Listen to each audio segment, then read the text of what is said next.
Hey there guys, and welcome to Motorcast. My name is Toby and welcome for the MotoGP preview, the review of the race in Qatar this weekend.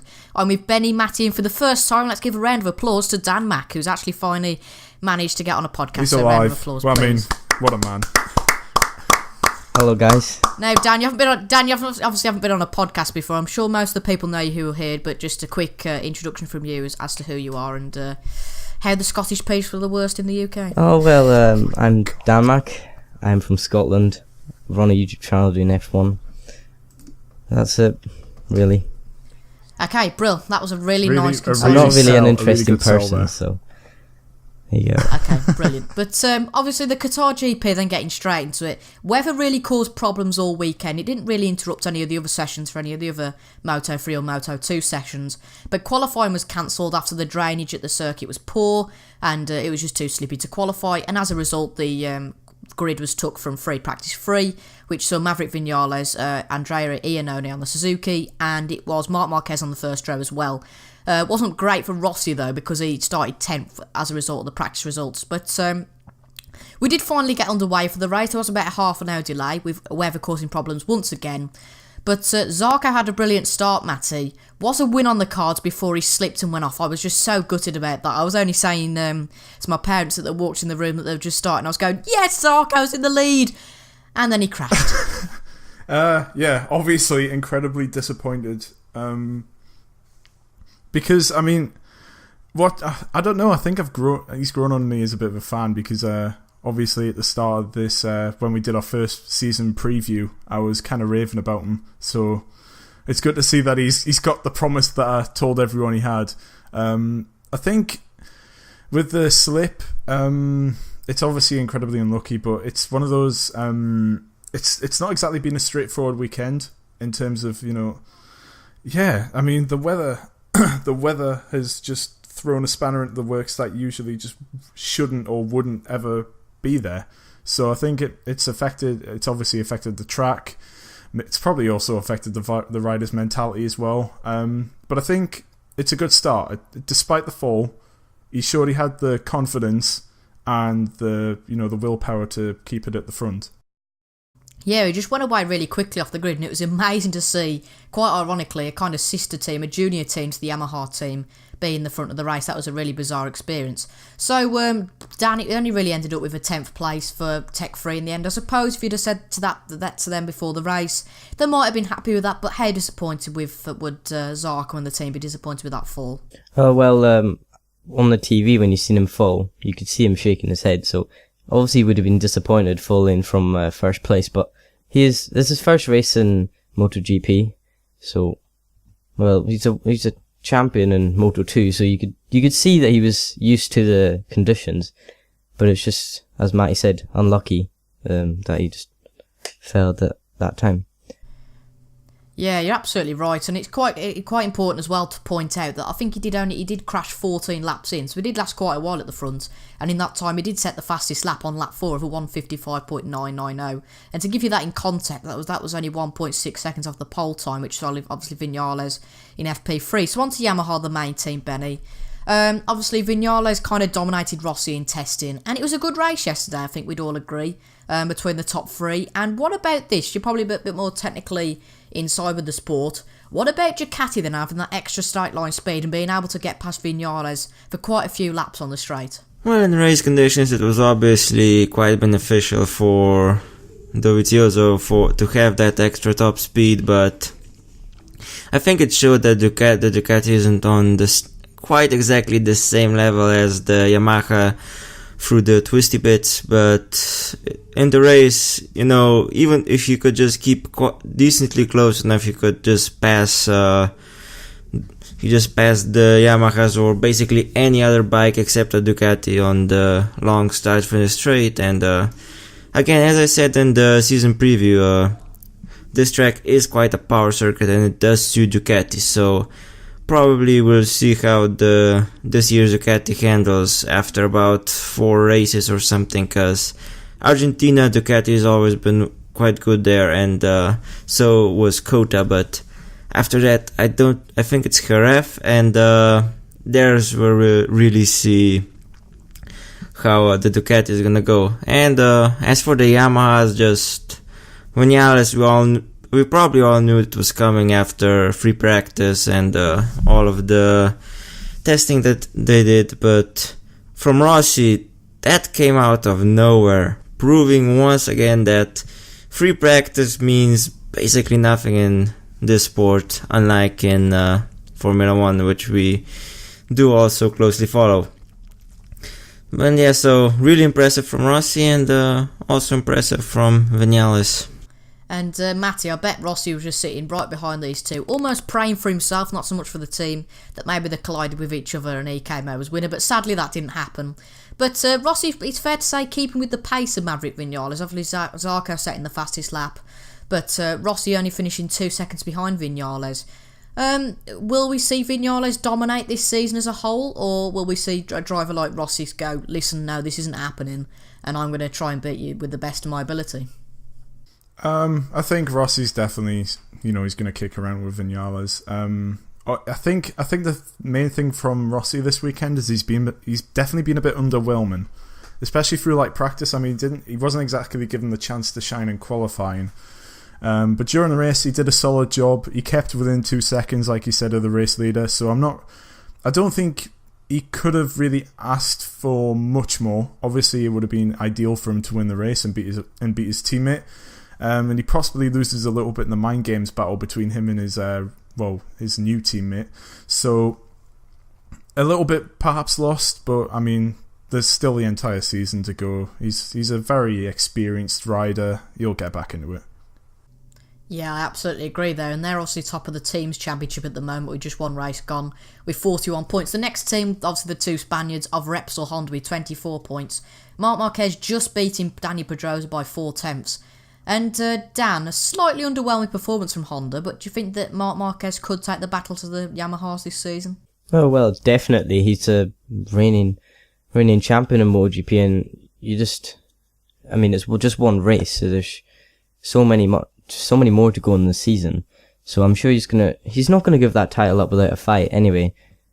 That's him, as we've seen. He's won his championship in his first season, wasn't it? Anyway, so he's proved he's got the fight to any rider, and going into the next race, I'm sure he'll step up his game.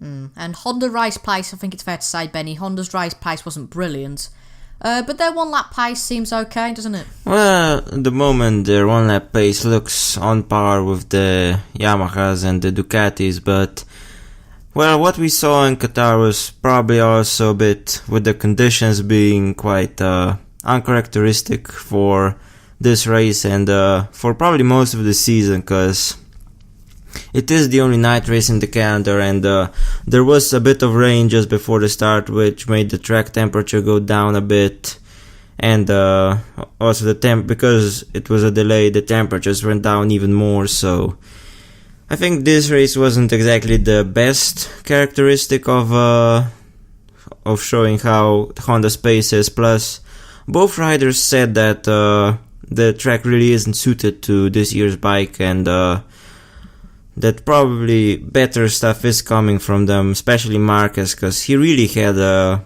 poor showing in this race after a decent free practice. But well, Argentina is Marquez's track. He is very quick around there. I think the only time he was beaten was in 2015 when Rossi chose the better tires, the hard tires, which just lasted him better.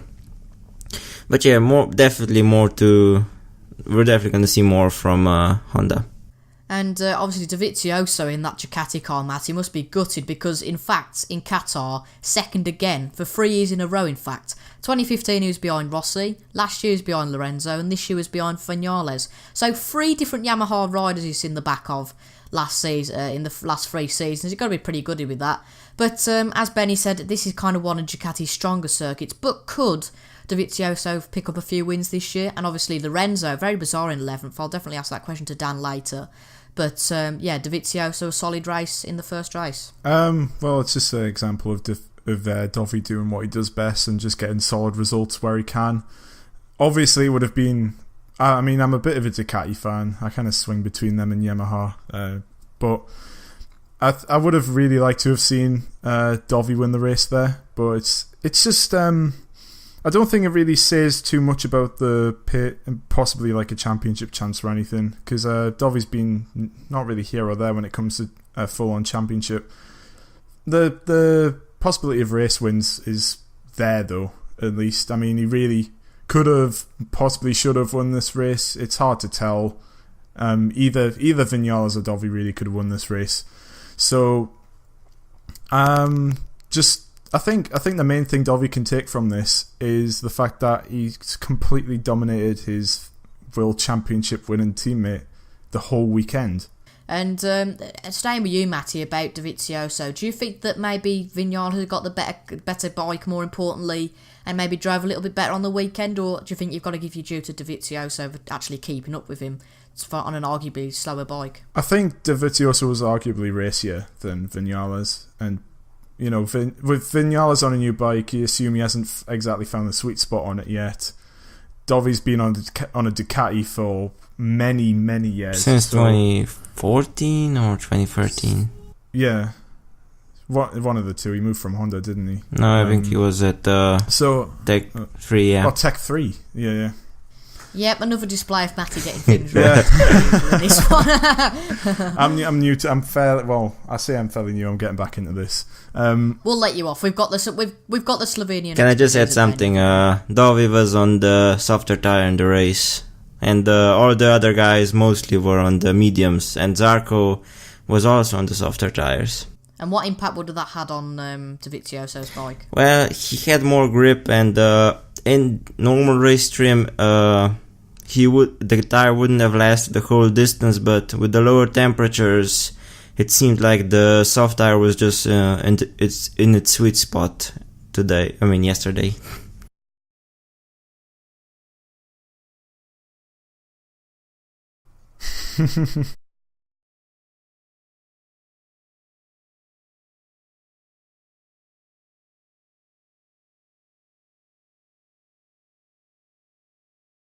Well, it was shown at the start of the race that Lorenzo went wide on the first lap.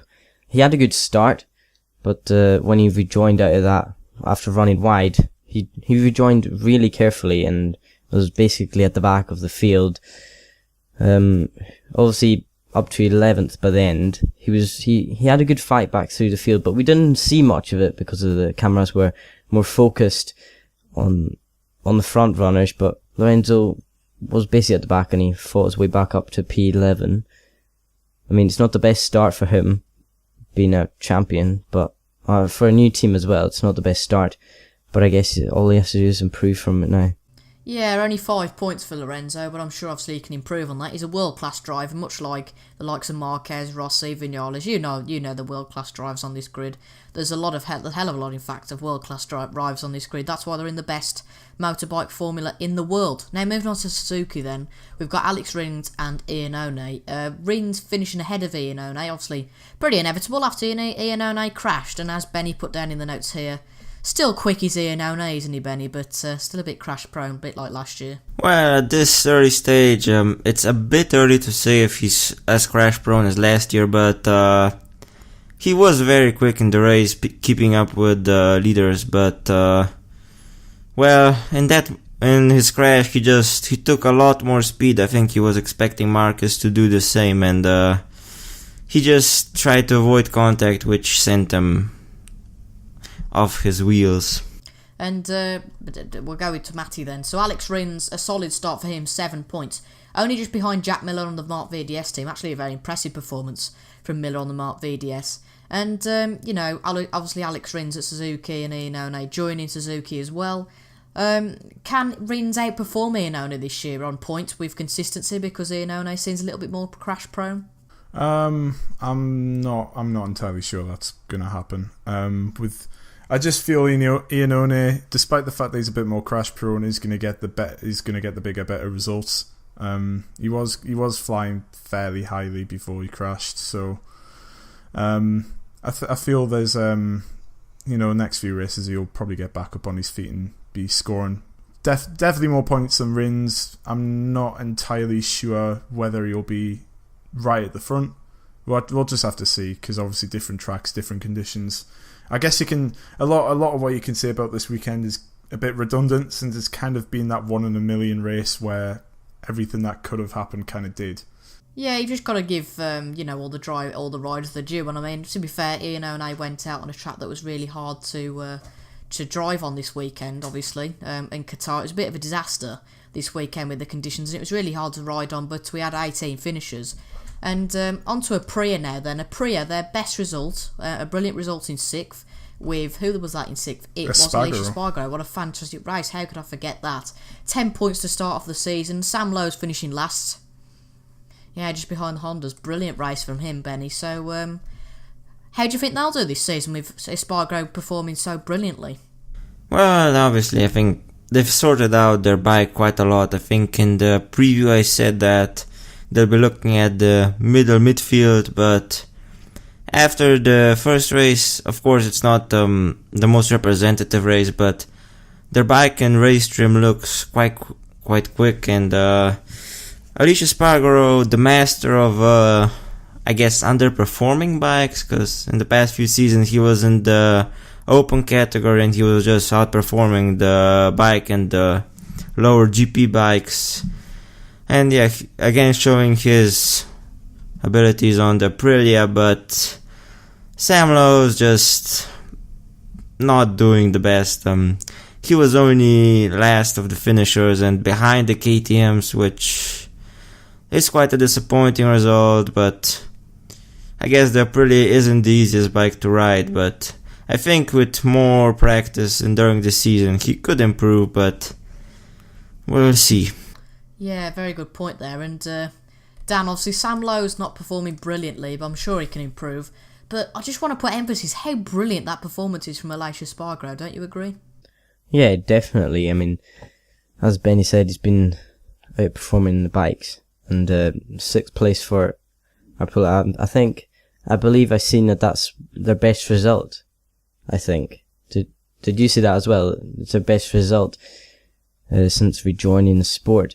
Yeah, there's a bit of a debate whether that'll be their best result of the season. Obviously, in mixed conditions. Well, we saw Jack Miller win last year, so as we discussed on the last podcast, and of course, Tito Rabat could win a race, couldn't he? Tito Rabat. We were gutted that Tito Rabat is going to win Rabat. the World Championship. We were gutted that he didn't win this race, only the 1 point, but, world champions have to start somewhere, don't they? But on to the next team then, on to KTM, the last manufacturer team. And both outside the points, Matty. KTM not starting brilliantly, but, at least they've got some starting blocks and they can definitely improve from here.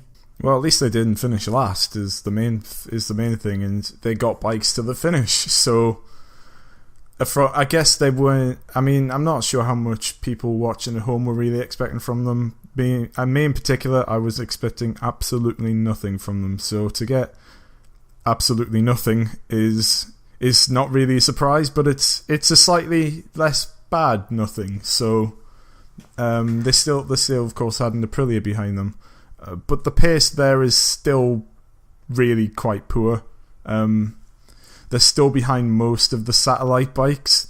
So that's really kind of got to be the aim for them, surely, this season, is to at least get their way past the satellite bikes if they can.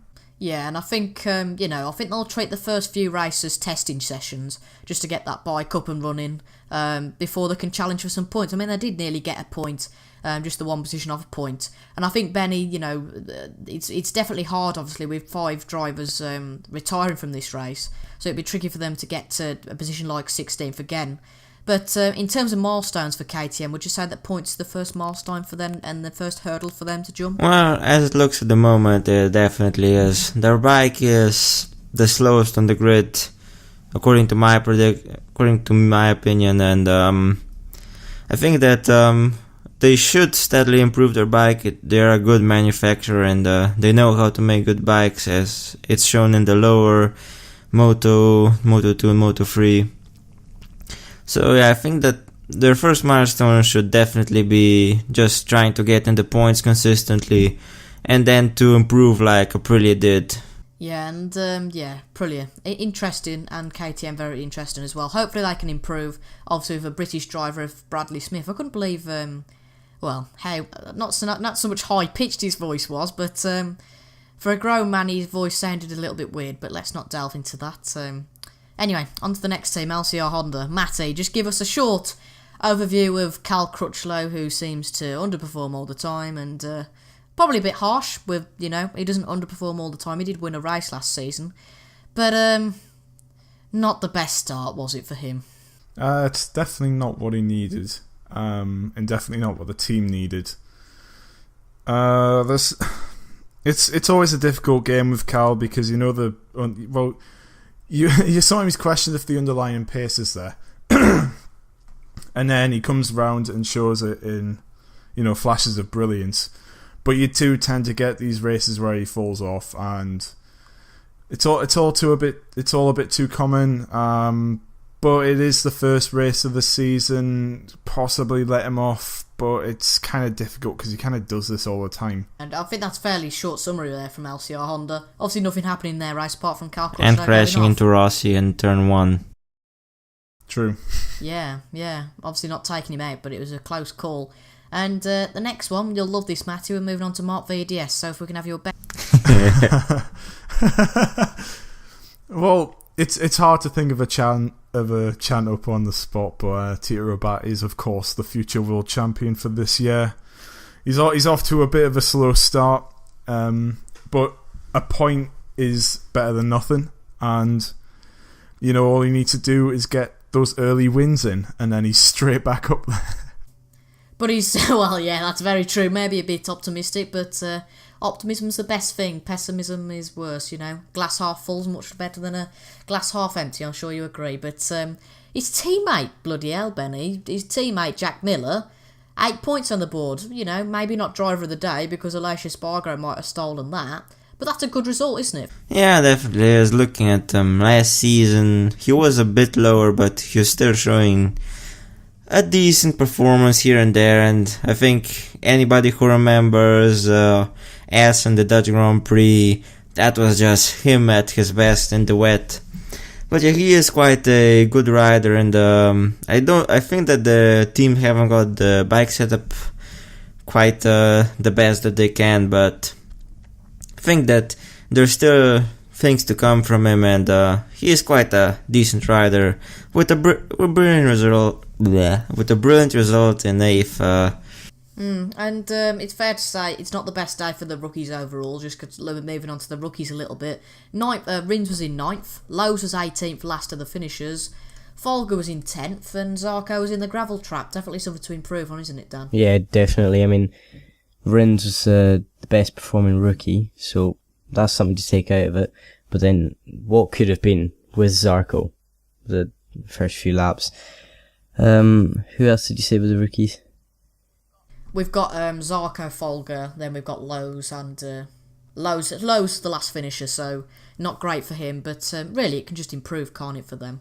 I mean, it's only the first race, and it would have been such a headline, wouldn't it, Benny, for Zarco to win that race, but unfortunately never be. Yeah, I am quite a Zarco fan, so it would have been quite a nice thing to see, and I think if anybody who watched him in Moto2, he's just like a metronome. He keeps his lap times lap after lap, and with the conditions a bit low, a bit colder, I think he had a shot at the win with his pace being absolutely amazing on the soft tire, and I think it would have lasted and would have seen I think something, basically a miracle on 2 wheels. Yeah, and if Tito Rabat can win a race, then I'm sure Johan Zarco can do better. But on to Octo Pramac now, the last team before we go on to the 2 Ducati Low teams, which actually didn't do too badly this weekend. But Octo Pramac, we obviously had Petrucci crashing out first, 6 laps in, and Scott Redding in 7th. Nice show from the Brits there, Matty, but not great for Petrucci on the same bike, obviously, as the 2 Hondas. Yeah, not brilliant, but he's on the GP17 Ducati, isn't he? So, not a particularly brilliant result, and I mean he's just kind of getting a bit outclassed by his teammate on an older bike. I know we talked about it on the preview for with this. that arms and legs debate. Not that, but obviously the difference between the bikes being not too big, but it obviously does make a little bit of a difference. Redden seems to be just beating him senseless at the moment. Yeah, and it'd definitely be interesting if this goes on to the mid. I mean, we're obviously only at the first race, but we're so excited for the season. And, if we get to sort the mid-season and this is repetitive, I think we'll definitely see a switch of bikes, won't we, Matty? Definitely on the cards. I mean, could be even earlier than that. The team, it's kind of a difficult thing to call for the team because it could be a fact where Redden is really comfortable on that bike and doesn't want to change. You can never really call this kind of stuff, but I mean, if I was Redden at the moment, I would be sticking with the bike that I had. Oh yeah, definitely. You don't change a winning formula, is the famous saying. So, but also a seventh place that's going to be, well, it's one of his best races, in my opinion. To be just a little bit off the leaders. And you can't win anything with kids is another famous phrase, but I don't think that relates to this any price. Not remotely. But a bit of Mr. Allen going into MotoGP. But as we said there, Benny, Otto Pramac, Reading, good foundations on a good season maybe for Pramac. Well, it is definitely on the cards. They've got last year's Ducati, which was a race-winning bike, if we remember, 2 times. And I think that this year, the Ducati team, the factory one, definitely has another race winner on their hands, while the Pramac Ducati team, Petrucci's riding a probably race-winning bike, and Redding's riding something that I think could finish on the podium on a few occasions on some of the tracks that Ducati is really dominant at, which last year was definitely in the Red Bull ring. Ducati were just in a different league. And yeah, on to the last two teams now.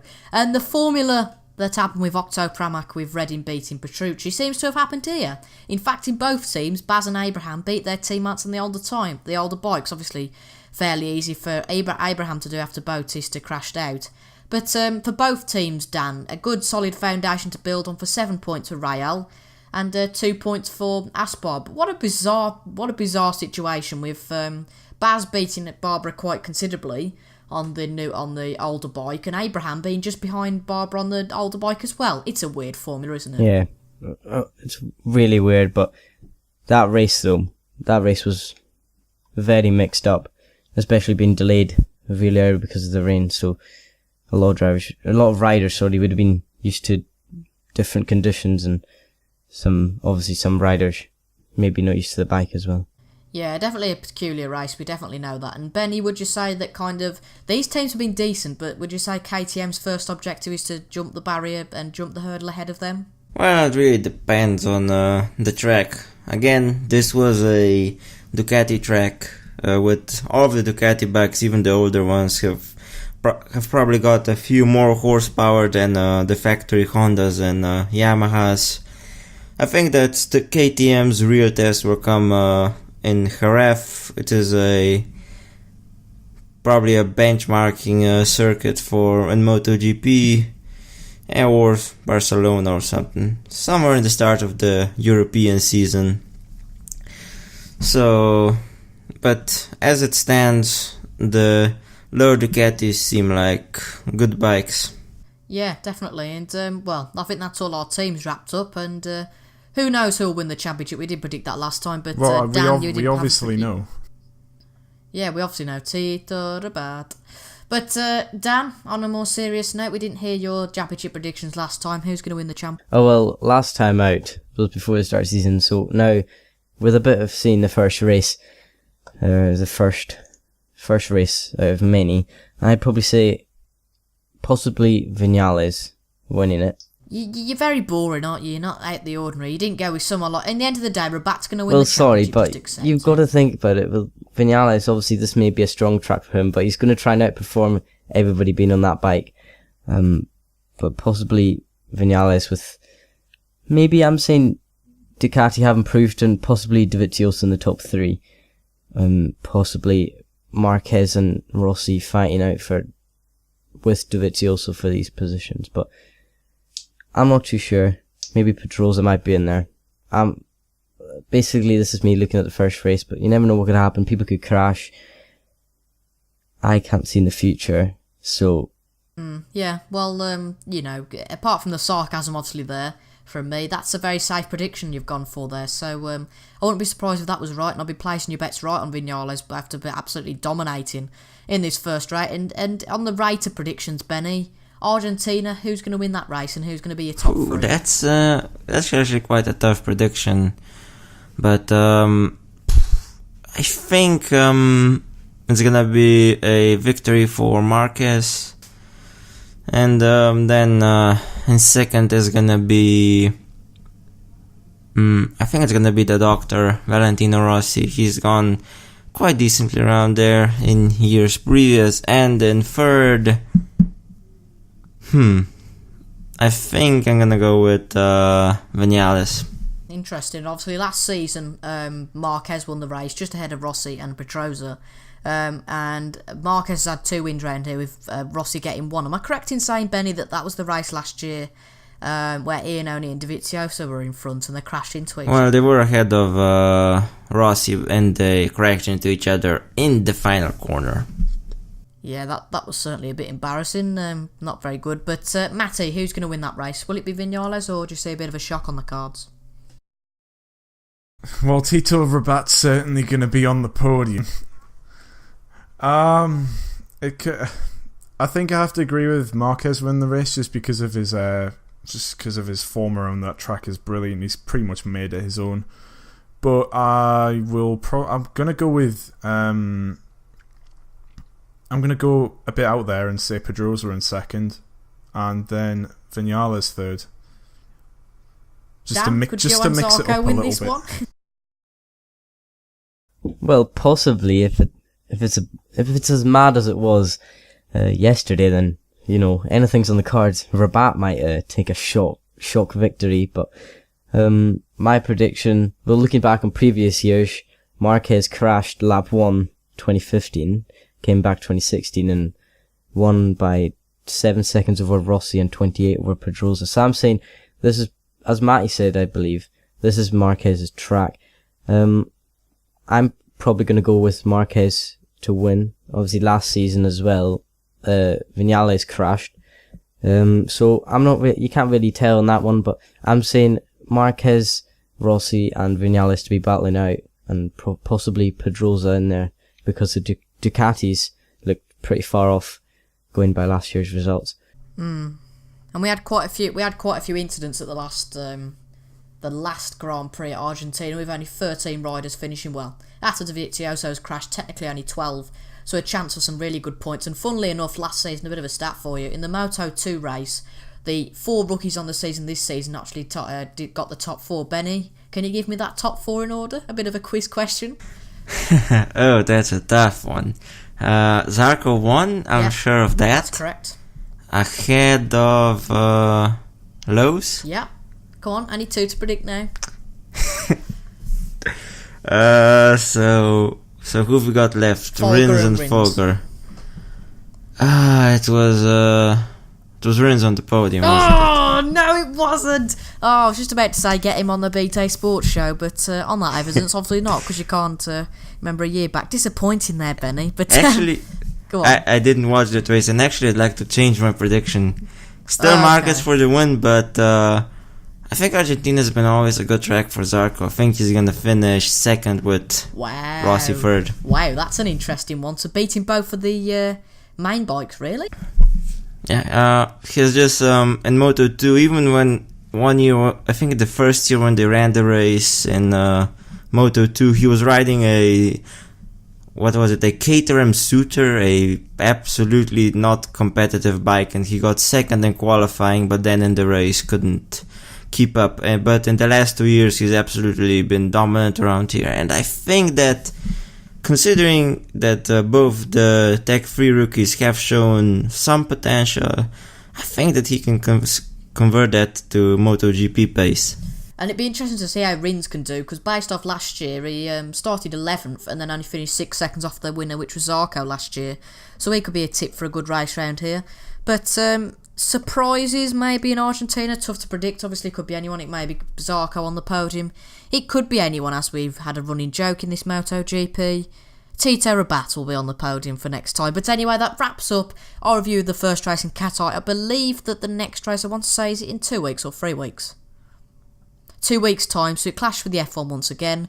Brilliant. But another weekend of Formula 1 and MotoGP. Who would not love that? We're having a lot more on Motorcast coming up in the next few weeks with the Motorsport season fully getting off the lights out, and away it goes for the season. Really looking forward to being on this podcast, and absolutely woohoo, Benny.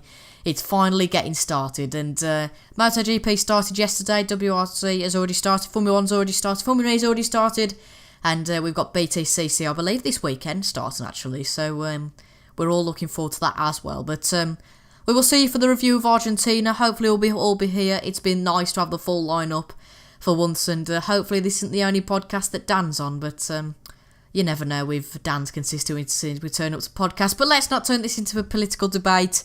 We've enjoyed having your company for the MotoGP review of the first race, and we'll see you for the review of the Argentinian Grand Prix. So we'll see you then.